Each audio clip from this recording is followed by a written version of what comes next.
Radhe Radhe friends, ओम नमः शिवाय। आप सभी को शिवरात्रि की हार्दिक शुभकामनाएं।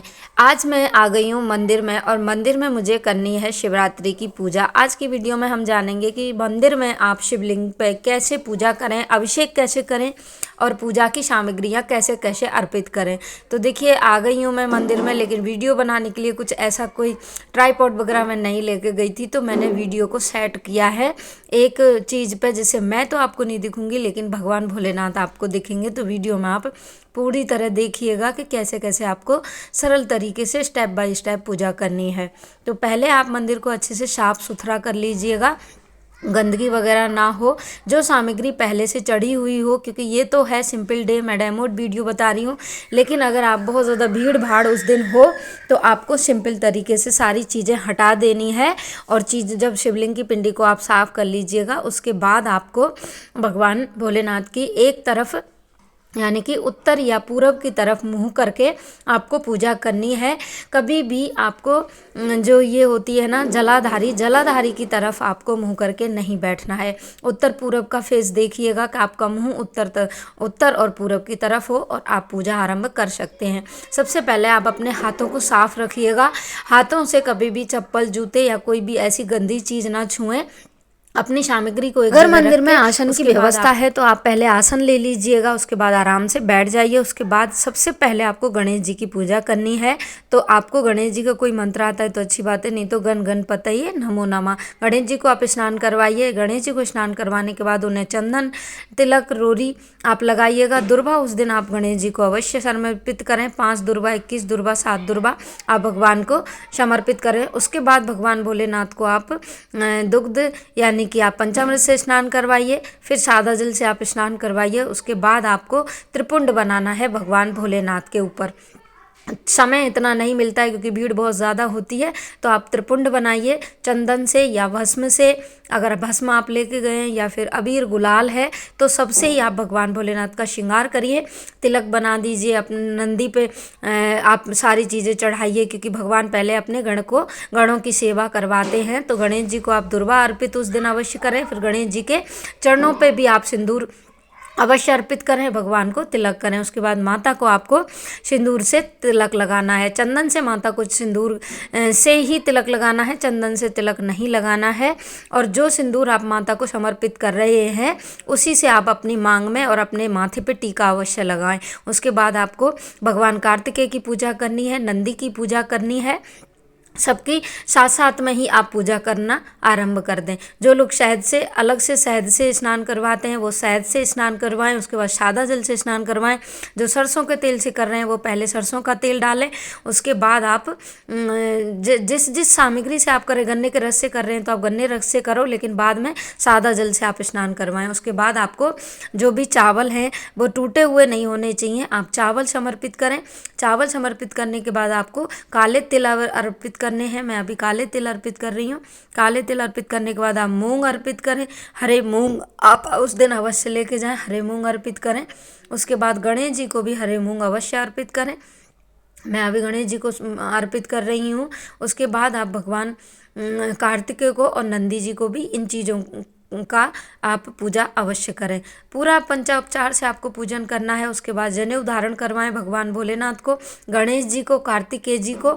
जनेऊ धारण करवाने के बाद आप माता के चंदन टीका लगाएं। जो भी श्रृंगार की सामग्री आप लेके गए वो श्रृंगार की सामग्री माता को अर्पित करें, जैसे मेहंदी, हल्दी, चूड़ी, बिंदी, ये सारी चीज़ें भी आप भगवान को समर्पित करें।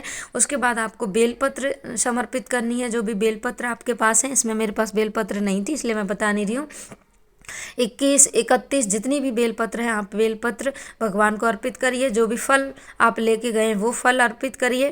फूल की माला, पुष्प, जैसे भी पुष्प आप लेके गए पांचों भगवानों को पुष्प अर्पित करिए। उसके बाद आप धूप दीप से भगवान की सुंदर सी आरती करिए। जो लोग वस्त्र इस दिन भगवान को समर्पित करते हैं यानी वस्त्र पहनाते हैं, वो पहले स्नान के बाद भगवान को वस्त्र धारण करवाएं, उसके बाद पूजा आरंभ करें। तो धूप दीप चंदन करने के बाद आप जनेऊ धारण करवा दिया। फिर उसके बाद होता है जोड़ा बांधने। उस दिन गठ जोड़ा किया जाता है भगवान भोलेनाथ और माता पार्वती का, क्योंकि उस दिन माता पार्वती और शिव शंकर की शादी का दिन होता है। तो उस दिन जोड़ा बांधने वाले की जोड़ी हमेशा बनी रहती है। तो सुहागन महिलाओं को उस दिन जरूर ही उनका गठबंधन करना चाहिए, लेकिन कंवारी कन्याएं भी उनका गठबंधन कर सकती हैं, क्योंकि ऐसे करने से उनकी शादी में आ रही अड़चनें समाप्त हो जाती हैं, सुयोग वर की प्राप्ति होती है। उसके बाद आती है जो सबसे बड़ा महाउपाय होता है उस दिन बेर का। 7 बेर लेके अपनी मनोकामना बोलते हुए भगवान को आप बेर समर्पित करिए। देखिए वो बेर ऊपर तो रुकेंगे नहीं, लेकिन आप भगवान के सामने भोग लगा सकती हैं, कहीं भी है जहाँ आपको जगह मिले। आपको सिर्फ जलाधारी पर नहीं रखना है, यानी अशोक सुंदरी के ऊपर ये चीज़ें नहीं रखनी है। उसके बाद आग धतूरा पुष्प, आग के पुष्प आग धतूरा आप अवश्य चढ़ाएं। आग धतूरा के बाद एक काली मिर्च आप लेके काली मिर्च उन पर समर्पित करें। काली मिर्च समर्पित करने के बाद आप जब दिया जला रही हो भगवान के निमित्त, तो आरती के निमित्त, तो उसमें उस दिए के नीचे आप स्वास्तिक बनाइए, स्वास्तिक के ऊपर दिया प्रज्वलित करिए, दिए में थोड़े से काले तिल ऐड करिए। उसके बाद भगवान की आप धूप दीप दिखाइए। उसके बाद आप भगवान को भोग लगाइए भाव के सहित। जो भी मिठाई मिष्ठान आप जो भी आपने बनाया है उसका अच्छे से भाव से भगवान भोलेनाथ को और पंच देवताओं को भोग और समर्पित करिए। भोग समर्पित करने के बाद आप पंच देवताओं को फिर उसके बाद आपको आचमन कराना है, प्रार्थना करनी है कि प्रभु पूजा स्वीकार करें। जो भी भूल चूक हमसे हुई है उस पूजा के निमित्त आप भूल चूक की क्षमा मांगें और आपको पद देखिए। वहाँ पे कथा जो सुनते हैं जो लोग वो कथा सुन सकते हैं, नहीं तो ज़्यादातर कथा आप अपने घर आके सुनिए, क्योंकि भीड़ बहुत ज़्यादा होती है।